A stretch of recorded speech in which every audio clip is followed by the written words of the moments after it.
बहनों की लालची भाभी। करिश्मा, रेशमा और मनीषा 3 बहनें हैं। उनका एक भाई भी है, मयंक। मयंक अपनी बहनों को बहुत प्यार करता है, लेकिन मयंक की पत्नी सविता इस मामले में मयंक से बिल्कुल ही अलग है।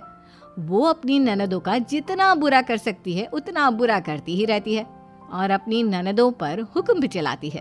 करिश्मा, करिश्मा, तुमने अभी तक नाश्ता नहीं बनाया? तुम्हारे भैया को ऑफिस जाने में देर हो रही है।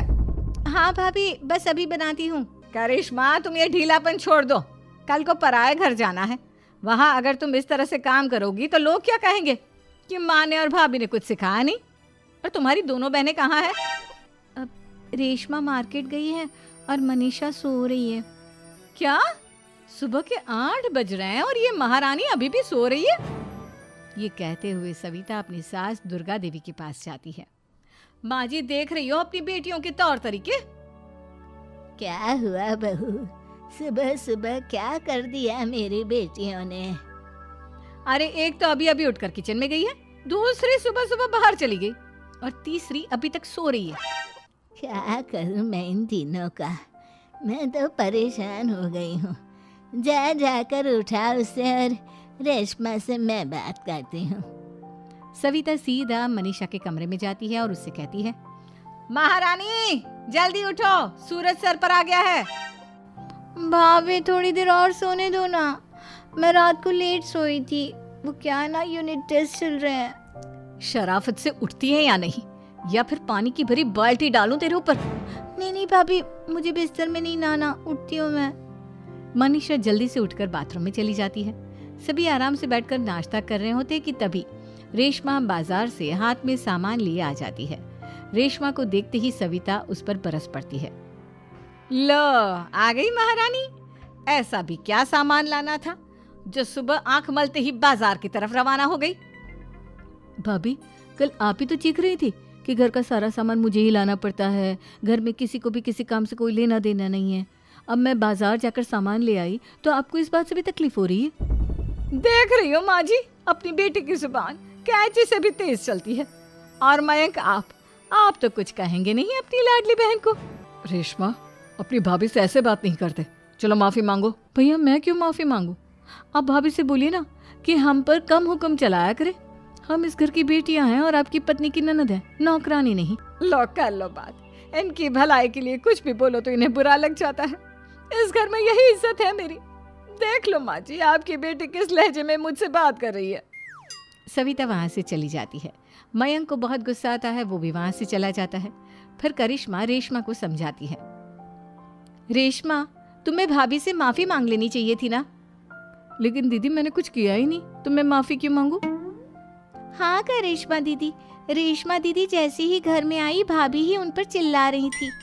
हाँ, मैं मानती हूँ कि गलती भाभी की थी। मैं तो इसलिए बोल रही हूँ कि भाभी ने माँ को तो पूरी तरह अपने वश में कर लिया है। वो हमारी बात सुनती ही नहीं। मयंक भैया हमारे लिए हमेशा खड़े रहते हैं, इसलिए उनकी बात का मान तो तुम्हें रखना चाहिए था ना। कोई फायदा नहीं दीदी, कुछ दिनों की बात और है, भाभी उन्हें भी हमारे खिलाफ भड़का देंगी। फिर वो भी माँ की तरह हमारी किसी बात का विश्वास नहीं करेंगे। इसी तरह सविता अपनी तीनों ननदों को किसी न किसी बात पर परेशान करती रहती थी। एक दिन मयंक अपनी तीनों बहनों के लिए गिफ्ट लाया। क्या रेशमा, ये तुम्हारे लिए हार का सेट। रेशमा, तुम्हारे लिए सुंदर सी ड्रेस। और मनीषा, तुम्हें किताबें पसंद है ना, तुम्हारे लिए किताबें लाया हूँ। थैंक यू भैया। थैंक यू भैया। थैंक यू भैया। करिश्मा, तुम्हारा नेकलेस कितना सुंदर है, ये भैया कहाँ से ले आए होंगे? मैंने भैया को 3 दिन पहले फोन पर ये डिजाइन दिखाया था और आज भैया ये ले आए। सविता तो अपनी ननदों के गिफ्ट्स देखकर जल गई और करिश्मा का नेकलेस तो उसे भी बहुत पसंद आया था। अपनी बहनों के लिए कितना अच्छा नेकलेस लेकर आए हैं, मुझे कभी कोई गिफ्ट नहीं दिया। मैं आज ही ये हार चुरा लूंगी। रात में सविता करिश्मा का हार चुरा लेती है और इसी तरह उसे अपनी ननदों की जो भी चीज़ अच्छी लगती वो उसे मांगती नहीं, बल्कि रात के अंधेरे में चुरा लेती। इसी तरह दिन बीतते गए और सविता ने मयंक के दिल में भी उसकी बहनों के लिए नफरत पैदा कर दी। एक दिन मयंक ने करिश्मा और रेशमा के लिए रिश्ता देखा और ये बात उसने घर में सबको बताई। माँ, करिश्मा और रेशमा के लिए बहुत अच्छा रिश्ता आया है, वो लोग कल इन्हें देखने आ रहे हैं। आप और सविता मिलकर सारी तैयारी कर लेना। ये सुनकर करिश्मा और रेशमा खुश हो जाती हैं, लेकिन सविता सोचती है, अगर इन दोनों बहनों की शादी हो गई तो घर और बाहर का काम कौन करेगा? मनीषा तो एक नंबर की कामचोर है, उससे तो किसी बात की उम्मीद लगाना ही बेकार है। मुझे इस शादी को रोकना होगा। अगले दिन सभी लड़के वालों के स्वागत की तैयारी करने में लगे होते हैं। तभी मयंक अपनी बहनों से आकर कहता है, तैयार हो गई तुम दोनों?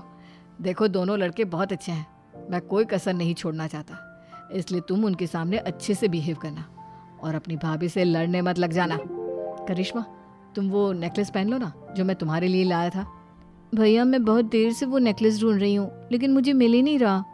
क्या तुमने नेकलेस खो दिया? तुम्हें पता भी है वो कितना महंगा था? तुम कोई काम ढंग से नहीं कर सकती। मयंक गुस्से में वहां से चला जाता है। थोड़ी देर बाद लड़के वाले भी आ जाते हैं। वो दोनों बहनों को पसंद कर लेते हैं और रिश्ता पक्का हो जाता है। लेकिन सविता के दिमाग में तो कुछ और ही खिचड़ी पक रही थी। वो पंडित जी के पास करिश्मा की कुंडली लेकर जाती है और उन्हें पैसे देकर करिश्मा की कुंडली बदलवा देती है। जब लड़के वालों के पास करिश्मा की कुंडली जाती है तो वो दुर्गा को फोन करते हैं। बहन जी, हमने करिश्मा की कुंडली अपने पंडित जी को दिखाई थी। आपकी बेटी की कुंडली नहीं बल्कि दोषों का पिटारा है।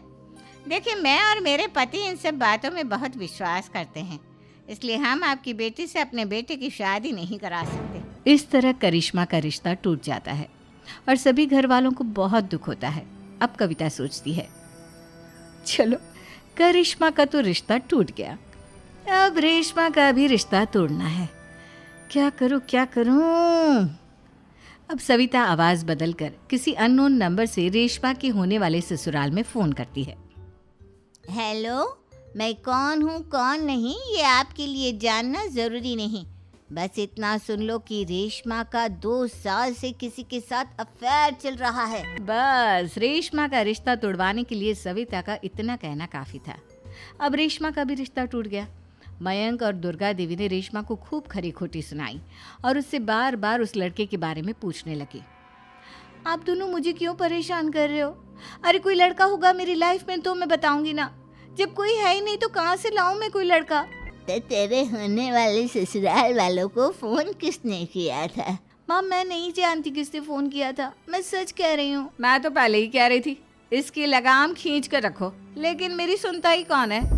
आप चुप रहिए भाभी, ये सब आपका ही किया धरा है। अब तीनों बहनों को विश्वास हो जाता है कि ये सब उनकी भाभी ही कर रही है। तीनों बहनें अपनी भाभी को सबक सिखाने के लिए एक वकील कर लेती है और घर में हिस्सा मांगना। देखो भैया, माँ बाप की जायदाद में जितना बेटों का हक होता है उतना ही बेटियों का, इसलिए इस घर के 4 हिस्से होंगे और हमें अपना हिस्सा चाहिए। मैंने तुम्हारे लिए क्या क्या नहीं किया और तुम इस घर में हिस्सा मांग रही हो? भैया, आप और माँ हम बहनों की कोई बात नहीं सुनते हो और भाभी हमारी शादी नहीं होने देगी क्योंकि उन्हें लगता है कि आप हमारी शादी में ज्यादा पैसा लगाओगे और उन्हें हम जैसी फ्री की नौकरानी कहाँ मिलेगी। तो हम भाभी के साथ तो रह नहीं सकते, हम बहनों को अपना हिस्सा चाहिए। अरे तुम्हें शर्म आनी चाहिए अपनी भाभी पर ऐसा इल्जाम लगाते हुए। वो तुम्हारे बारे में कितना सोचती है। हाँ माँ, भाभी हमारे बारे में बहुत सोचती है। दिन रात बस यही सोचती रहती है कि किस तरह से अपनी तीनों ननदों को परेशान करूं और कभी मुझे पढ़ने भी नहीं देती। दोनों बहनों का रिश्ता भी तो इन्होंने ही तोड़वाया है और रात में हमारे कमरे में आकर हमारी चीजें भी चुराती हैं। इसी तरह सविता की तीनों ननदें अपनी बात पर अड़ी रही। अब कोर्ट में तारीख भी शुरू हो गई। जब सविता को लगा कि उसकी तीनों ननद इतनी आसानी से नहीं मानने वाली, तो उसने अपने पति और सास को सारी सच्चाई बता दी और अपनी तीनों ननद से माफी मांगी। मयंक और दुर्गा को भी अपनी गलती का एहसास हो गया। अब सविता खुद करिश्मा और रेशमा के लिए अच्छा रिश्ता ढूंढती है और उनकी शादी करवाती है।